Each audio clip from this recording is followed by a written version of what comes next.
Hey guys, welcome back to A&M Entertainment. My name is Adina, and we're here for The Widow, and this is... Oh, Miss Nada, I'm sorry. I'm lacking, y'all. I'm lacking already. It's okay.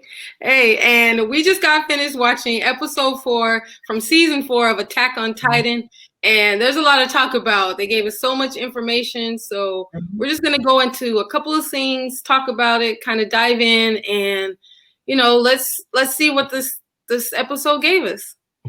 What do you think about it so far, Nada? It was a lot. It was a lot. It was almost too much for my brain because I kept forgetting things that I just saw. But there's a lot of information. There was a little there's a lot of information. And I finally figured some stuff out. So wait, we're not hiding spoilers. I finally figured out. Wait, can I say it? Yeah. Go ahead. They should know by now. I think so too. Because I'm so slow, y'all. I just figured out that Aaron has been there the whole time. I was just about to say, where are my what they call them, scouts? Where are my scouts? I haven't seen them in forever. I was starting to feel some kind of way. I was like, we're gonna spend this whole episode, the whole first part of the season in Marley with the Marleyans and the Eldians over there. Like, where are my people at? And then I just realized they've been there the whole time. I could kick myself for that. Yeah.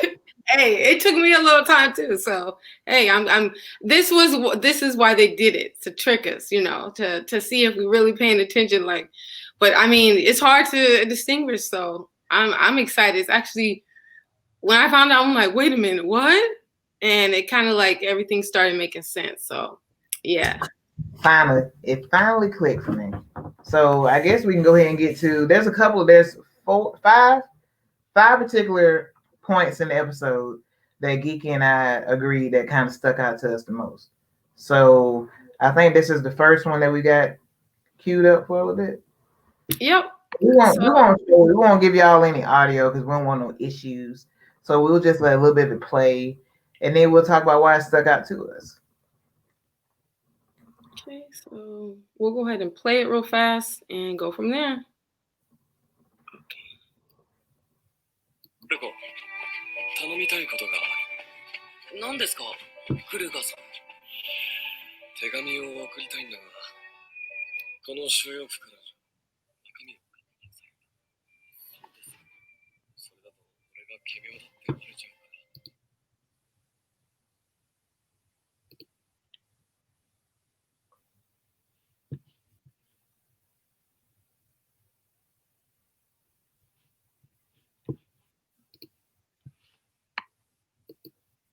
Okay, so we didn't want to spoil too much. Sorry, I just turned off the off the audio. But yeah, we don't want to share too much. But just a quick, glimpse of the scene so you guys can know what's going on. But what did you think about that scene, Nada? Okay, so I hadn't figured out who Kruger was at first, not at this point.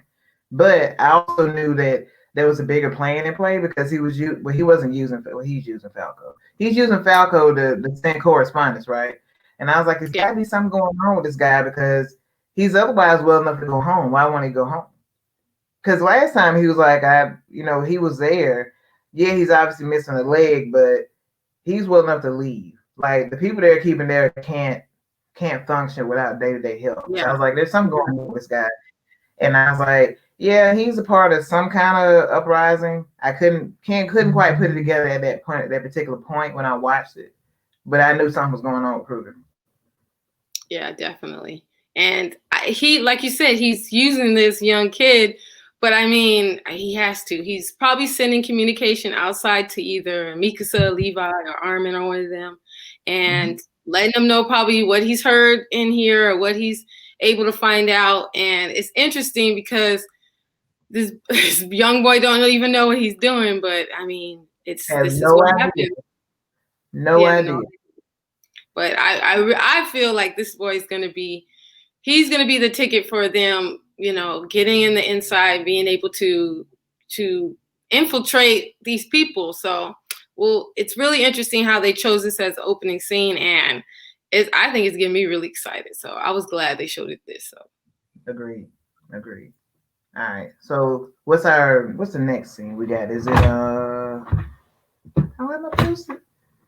What's I the think next? the next one I believe was Falco and Gabby. Yep. So let's see what's going on there with them. So you how do you perceive Gabby's, how should I say, her personality and how she is so far? Do you Okay. like So no, I do not. Absolutely not. Gabby, Gabby, it's fitting that she's related to Reiner because Reiner's my least favorite person. Even though I feel like they're trying to humanize him by showing us what he went through on behalf of the Eldians and all this kind of stuff. It still doesn't resonate with me. Gabby still gets on my nerves because she's very arrogant and misled. And I know she's young, and she's excited about possibly being the next Armored Titan, but it's a little too much. Like that's why I feel like Falco's going to end up being the new Armored Titan just because he's more level-headed and he would be a better fit for it. So, but I thought it was fitting that she's related to the person I like the least on here. Yeah.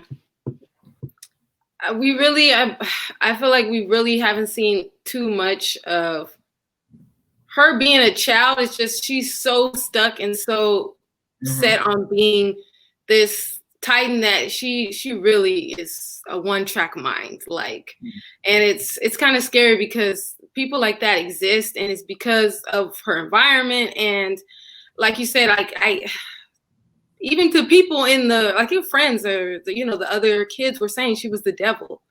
And it's like even they knew that this girl is something wrong with her. Like, yeah. I can't tell if it's because the whole point, which I still have issues with the Eldians being used by the Marlenes.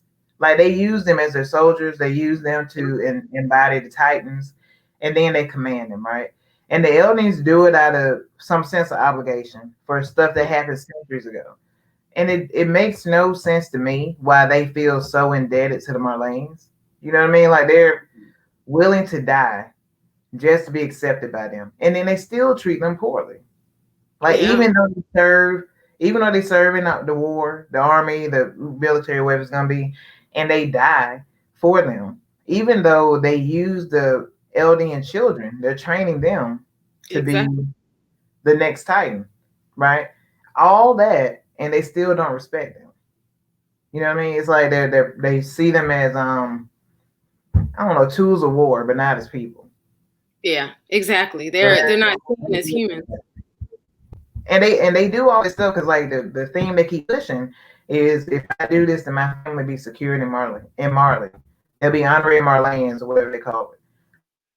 But you gotta go through all this to get acceptance, and that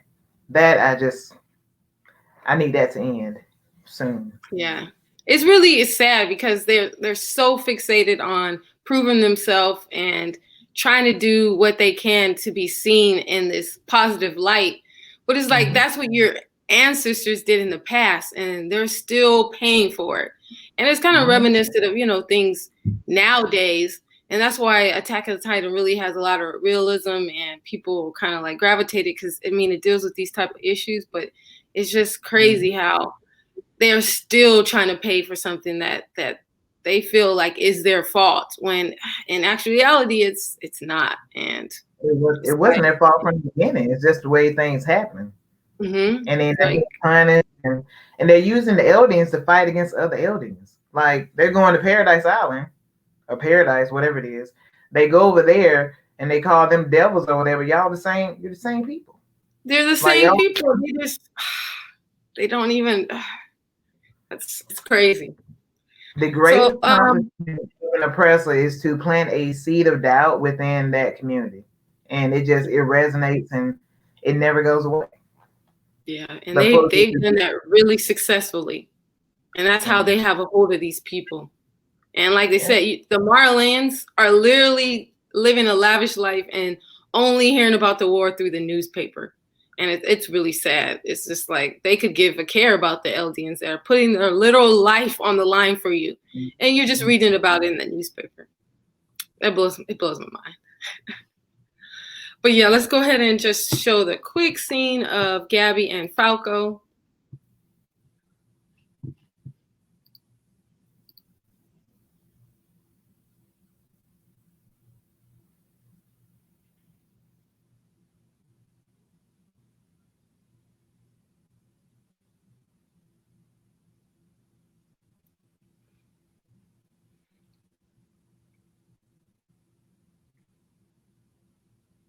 Yeah, that blew my mind when I didn't think he was gonna tell her. Well, he still didn't tell her though. He blurted Yeah. out and you, and then he ran off. So there's no clarification. You know, she's already irritated because she feels like he's being selfish because his brother's already inherited the Beast Titan.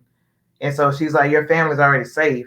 Why are you trying to, take up this position that would help solidify my family? But what I don't understand is if Reiner's in the family, he's already currently the armored Titan. So is the family only good for the time period that somebody inherits the Titan? Like, is that how it works? Like, once they move on to another family, then they throw them in the trash can? That's what it sounds like. That literally that's what it sounds like.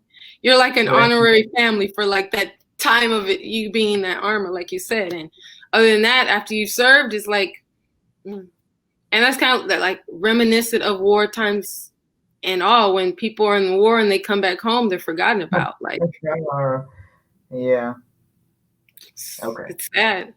The parallels are, I hadn't thought about them before, but the parallels right now are like shocking. Yeah, they're really showing out like on the way they're doing this, and it's really unfortunate. But I feel like Falco, I don't know, the way he is, I feel like he's a lot different than the other children.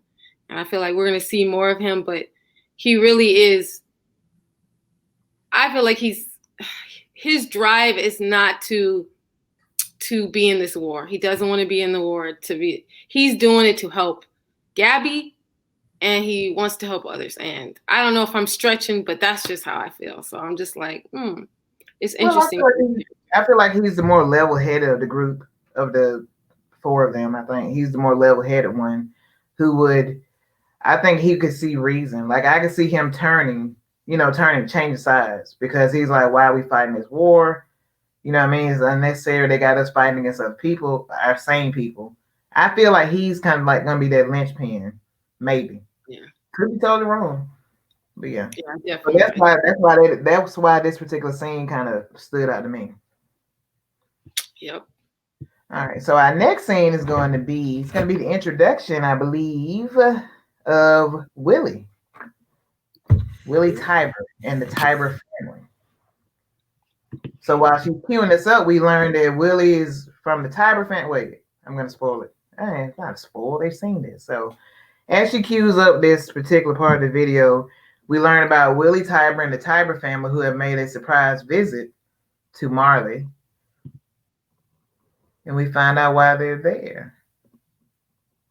Or at least we get an intro. I don't know if we find out why they're here in this particular scene. Yeah, I feel like another blonde character, but again, that's their ancestry. But they confusing the heck out of me a little bit. But this is they're intentionally doing this. But yeah, like this character is really interesting because I'm trying to see out like his connection. I know he kind of gave us like a backstory, kind of, when he told us the I think it's Tybar family, and how they were from the behind the scenes were kind of in charge of the Marleyan people, correct? Mm-hmm. Correct me if I'm wrong, but yeah, so let's watch a quick scene of him talking to one of the commanders, correct? Yes. Okay.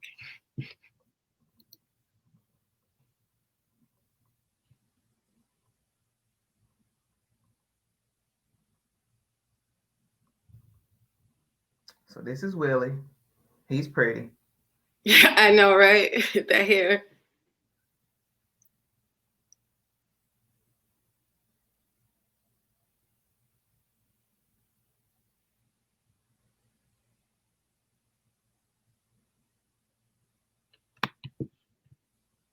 Okay, we don't want to show too much, but yeah. So that's Commander Magath, Magath, however you say that. So this is Commander talking to Willie, who is a member of the ruling family, who actually ruled the country of Marley, but behind scenes. Like, people don't know. It's kind of like a shadow thing. They don't know they're being ruled by this one family. So they make a surprise visit. The commander comes up to see what's going on. Willie also mentions that one member of the family possesses the Warhammer Titan. and he tries to get the commander to guess which one. And they show the members of the family. There's children, women, elderly people in there. And he's like, I don't believe the Warhammer Titan's in here. And Willie's like, oh, he's here. So I'm thinking that Willie may be the Warhammer Titan. I agree. And so Willie then later goes on to say, you know, we're here. There's a festival that's about to go on. I think it's a celebration because the war is over or something. Some kind of festival they're going to have. And Willie is, the family is there to participate in the festival, and he's going to put on a play. He's like, there's going to be some kind of production going on at the theater. So that's kind of Willie's purpose right now. So yeah, I thought it was interesting that he said playwright, and I'm like, I wonder, like, you know what I mean? I didn't expect him to say there's going to be a play or something like that. But when he said, I'm like, But I guess maybe he's trying to let us know what his plans are going to be or something. But I feel like this is where it's going to pop off. Something's going to happen, and it's going to set us off, and then we're just going to catapult into action. It's definitely something's going to happen. Definitely. I feel it. I feel it in my bones. I'm telling you, he's going to get all the people gathered there. And then they're going to unleash a Titan. They're going to unleash a Titan. I don't know which one. I feel like maybe Aaron, since he's there undercover. I feel like Willie is not who we think he might be. I feel like Willie is also with Aaron. You know what I mean? I was talking to Geeky off camera, and I said, is this Armin? Is this like an adult Armin that I'm missing? Because like we fast forwarded 4 years. I didn't recognize Aaron like until the last possible moment. And he looks like a totally different person. So would it stand to reason that Armin or somebody else who is with the Scout Corps or something like that is there undercover as well? That's my whole thought. That's why I think he wants to gather all the people so they can wipe out the Marleyans at one time. Yeah, that's a good point. And Armin hasn't really changed in features much as some of the other characters. And I feel like the way he's going to look is going to be totally blow us away because, you know, he had that baby face, and I feel like, and it could be any one of them when we won't even know. But that's a good point. I definitely agree. Armin's going to surprise us on him being undercover. And I feel like it's going to be like, whoa, like what? Yeah. Maybe he's not Willie, but he's somewhere in there and just waiting to be unleashed. And I'm trying to remember if we've seen the Warhammer Titan yet. Have we seen the Warhammer Titan on screen? I saw the guy with the Jaw Titan. Yeah. So that's a Jaw Titan. We've seen the one who's they use him like a little farrier with the iron mouth. Oh, what is it? Not the cart? Is the cart? The cart Titan? Yeah. So we haven't seen the Warhammer Titan yet. No. So I'm excited about seeing what that one's going to look like. Yeah, I want to see it. Think that Willie can't be Armin, because if Willie's Armin, then he's a Colossal Titan. So scratch that from the record. Never mind. Okay, moving on. He's somebody though. Armin is somebody. I'm pretty sure we're gonna get that. I'm pretty sure we're gonna get that. He's but I'm thinking whoever's transforming to this Warhammer Titan is going to be an epic reveal. It definitely is going to be epic because they keep hinting at it, like, who's the War Titan? Who's the War Titan? I think this is the second episode they did it, because I know the first episode, and I believe the second episode too. So they're trying to make a big reveal, definitely. Yeah. So what's next on her? I think it is Grandpa, right? Yeah. Oh my God, this scene was very, very interesting. I was confused at first. This is a scene where I figured out that Kruger was actually Aaron. I figured out at this scene, and I felt like a fool for not seeing it before. But I hadn't seen what the images of Aaron was going to look like in season 4. So, in my defense, I came in unspoiled.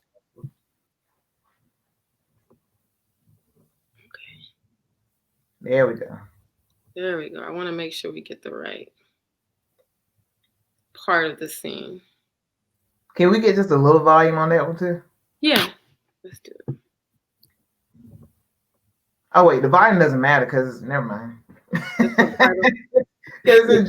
My bad.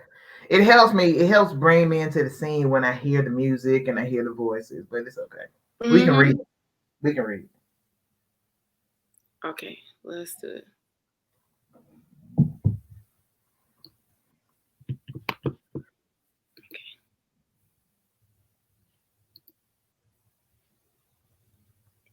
So this is Dr. Yeager. This is how he introduced himself to Kruger. And he's talking about when his son and two of his daughter left the district. And he's having flashbacks. And now he's saying it's all his fault for what happened. And then he has a meltdown.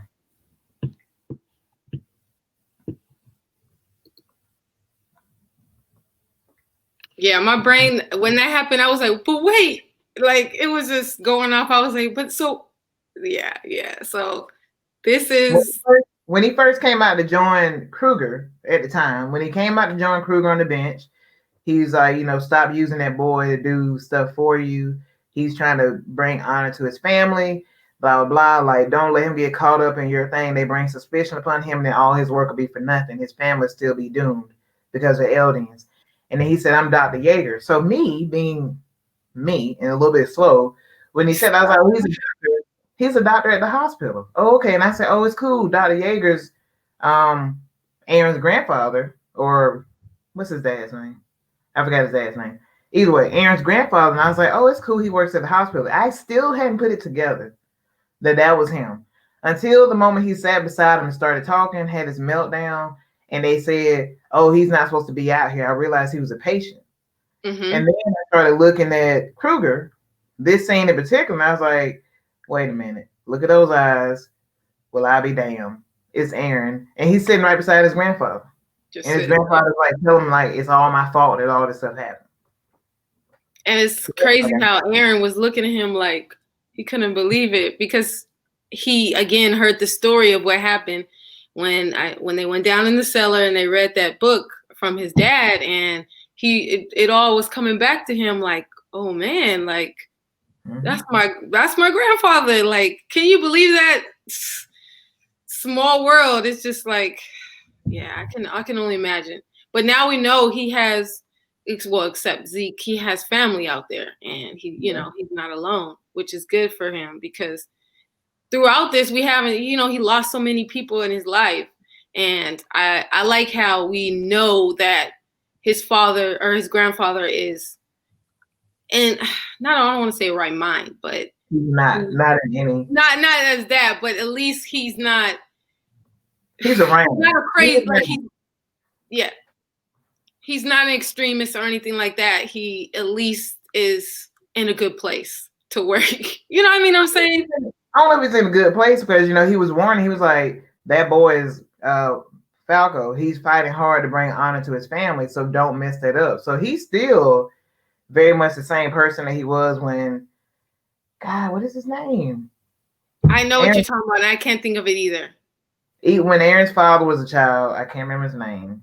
It's gonna bite me later on, but I think he's just as twisted. I mean, just as much into the whole Marleyan loyalty thing as he was before. He was like, don't mess it up for that young man. Like, don't do it.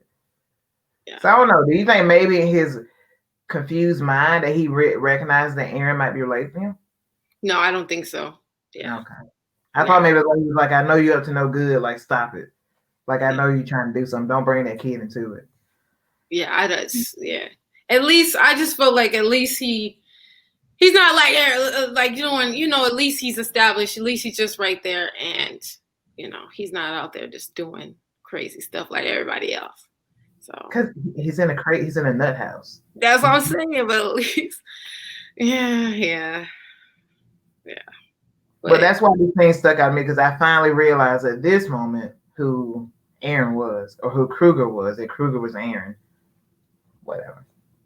Yeah. That's when it clicked for me. It clicked, and it's like your whole brain probably was like, "But it yeah." This my brain never said. It took me a minute. Yeah.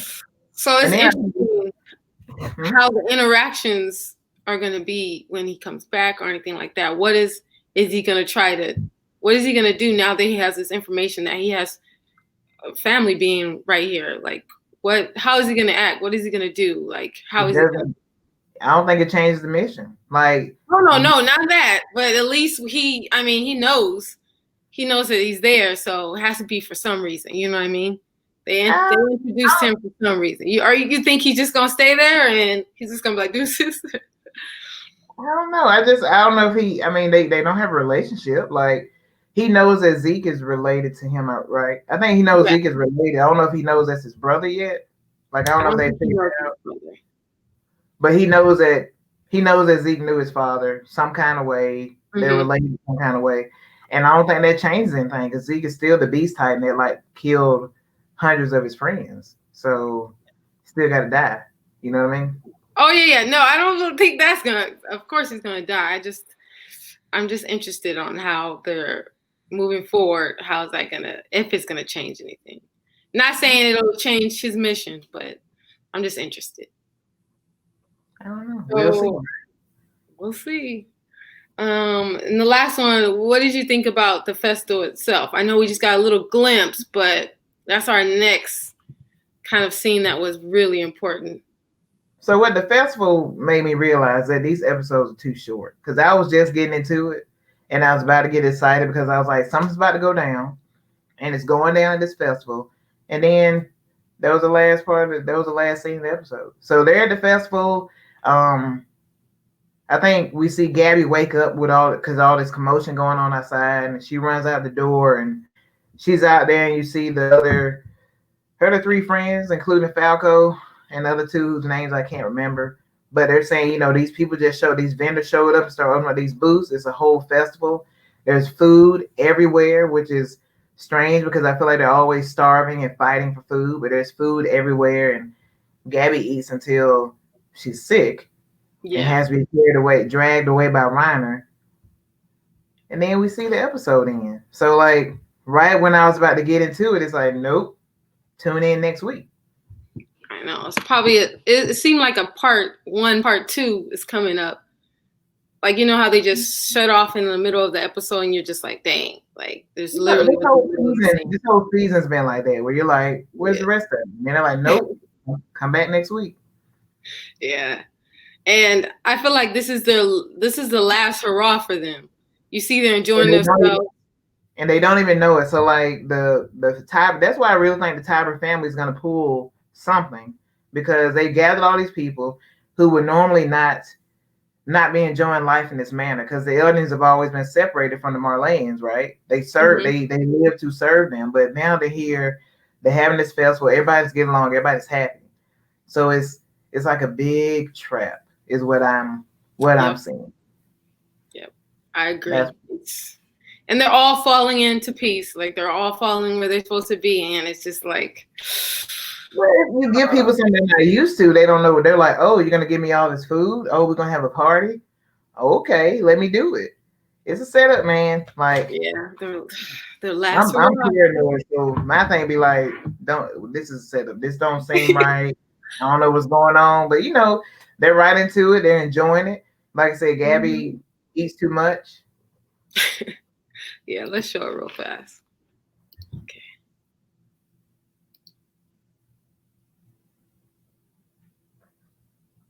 People from the outside came pouring in and opened these stalls up. Just random people from outside came in. Exactly. And they never treated them with anything before. So why all of a sudden? Yep. Why all of a sudden? Reiner's like, something's going on. Like, he looks like something's going on. Don't quite know what it is, but they're enjoying themselves. And people don't change all of a sudden. So this is calculated, like you said. They're doing this for a reason, and they're set up, man. Something's going down at that theater, because I think they had a scene. Didn't they show it? At some point, they showed the theater. So obviously that means something. We can show it real fast of him being. And this is just a quick scene with Willie, kind of explaining. This is the setup right here. Willie saying, "I got a solution, but you got to come to the play tomorrow to see it." Come on, y'all. Please come. All gather around. All at the same. Yeah. It's coming. It's definitely coming. It's a setup, man. I'm telling you. Willie's like, "Yep, we got it. I got the solution. I'm not gonna tell y'all tonight because they were at some kind of part dance or ball or something. Like he's like, I'm not gonna tell you tonight, but I'll let you know." And there was y'all have your food. Just enjoy your last hurrah, and because I'm gonna get you tomorrow. yeah. And you see that they have the warriors in training. Is that what we call the kids? Is that what they call them? Warriors in training? They have them on the wait staff, so they're like serving these people. And I mean, they do it with gusto. And I can't remember the kid with the glasses. I don't know. I can't remember his name either. But he spills wine on one of the guests, and she covers for him because she says, "I don't know what they would have done to you, so it's okay." She's like, "Oh no, I spilled the wine on myself, even though it was clearly his fault." And she like saved him. He's like, "I don't know why she did it." And she's like one of the guests of honor, the one who was in the kimono. They said she came from the east or the west. I can't remember where they said she came from. Oh, we need to watch that scene again at some point, because what if it's one of It's right before Willie does his thing. So if you want to like a little bit. Because what if it's somebody that you know what I mean? Oh, maybe it's Hanji. It was a woman, and she had Hanji. I didn't think about it at the time, and I don't think I paid attention to her face, but it's a little bit further back. I'm trying to think. I'm trying to see. No, let's keep going. Oh, there it is, right here.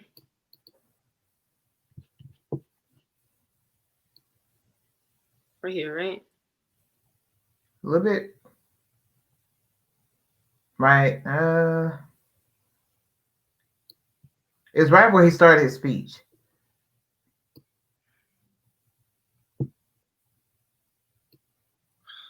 This thing is so slow. Sorry, guys. It won't go.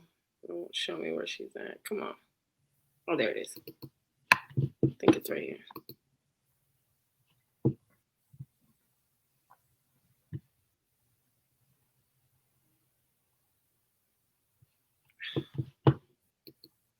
Well, you can set them up while I get it. Yeah, so we see this. She's got a kimono on. I didn't pay attention to her initially at first, but one of the warriors in training, they're part of the wait staff. He's rushing around, and he's like, I don't want to mess up. I don't want to do this. And he's not paying attention. And he accidentally runs into her and spills some of the wine. He's about to make a scene. She's like, calm down, don't make a scene.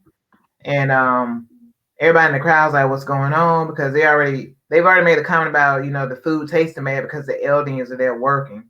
It's a little bit further. It's a little bit before this one. That the Eldians are there working on the wait staff. So they made disparaging comments, and the boy is like terrified. He's like, I'm sorry. I didn't mean for it to happen. And she's like, chill out. And she ends up like just taking the blame. She's like, it was an accident. I made an accident. Don't worry about it. She actually walks with Willie. Like, I think he escorts her after this kind of happens a little bit. But I didn't pay attention to her features. I just remember she had a kimono on. And one of the warriors in training said, oh, she's from the far east or the far west, somewhere like that. Like a Western territory or something. A little bit further back. It's more further back? Yep.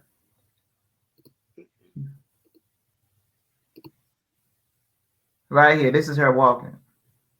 Okay. Wait, is that her? Yeah, that's her back right there. So a little bit further back. Okay, there we go. I don't know why it kept just getting stuck right there, but that's her, right? Okay. So it's just an elderly Asian woman. It's not anybody that we would know. But apparently she's very important. She's a very important guest at the party. And she knew he was there. They're showing her for some reason. The Easterner from Hizuru. That's what she said. She's the Easterner.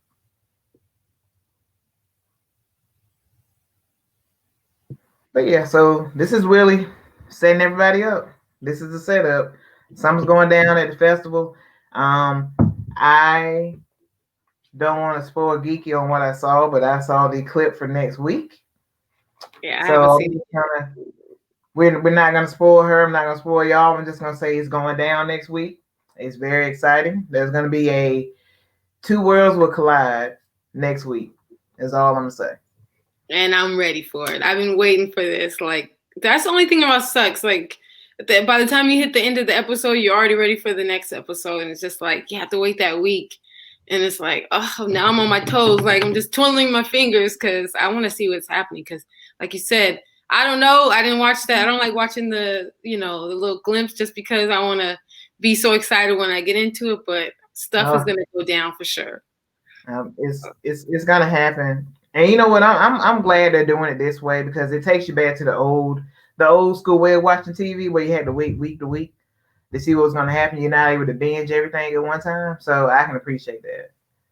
Yeah, that's true. That's true. You said the anticipation. You don't like, now we binge stuff. You're over it in like an hour or in a day when you watch all the episodes, and there's nothing else for you to do. So now you have something to look forward to. Gives you time to process it, which I think is very important. When you get so much information, you got to be able to process it. Because if we were to binge all the way through it, we wouldn't be able to keep up with half of the stuff that was going on. So I appreciate the way they're doing it. Something big is happening. I still don't like the relationship between the Eldians and the Marleyans, how they use them to fight their battles. Even Commander Magath or Magath or whatever his name said. Whatever it is.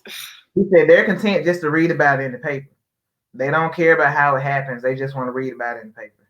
So these people here benefiting off of the work of the lesser thans as they see them. And they're using them to fight each other.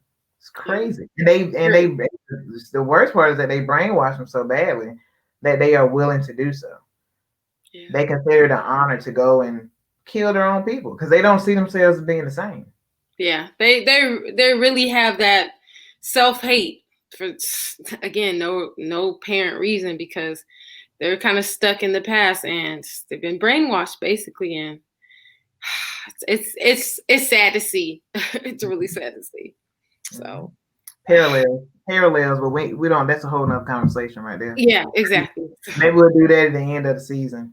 But yeah, we could diagnose, kind of like dissect it and see, this will happen and kind of like go through it part by part. But yeah. It does allow us, with us going week to week, to actually bring it all in and kind of, dwell on it and kind of see it. Because like you said, if I had to see this all at once, I would have been in emotion. My emotions would have been like, woo, woo, woo. So, and I'd be looking forward to the next episode and forget what happened in this episode. So now I have opportunity to appreciate what I've seen and what I've learned. So it's a nice little trip. It's a nice little trip they're taking us with them. So only 7 more days and we're back at it. So let's do it. Any final words before we go? Final words. I'm ready for the action. Like, this is, you give me all the exposition and all the background I need. Give me the action. I'm ready for it now. Yeah, I want to see the action. I want to see some transformations. I want to see Levi. I want to see Mikasa. I want to see my people, and let's get it going. Let's conflict. Let's go. Or we're here. So let's do it. Yeah. Well, that's it. We're going to wrap up. Yeah. So I'm Adina, Naturally Geeky for The Widow. Again, you can find my information at the bottom. And Nada. This is Miss Nada with The Widow. Thank y'all again for joining us for another episode review of Attack on Titan. We'll see y'all next week. Bye.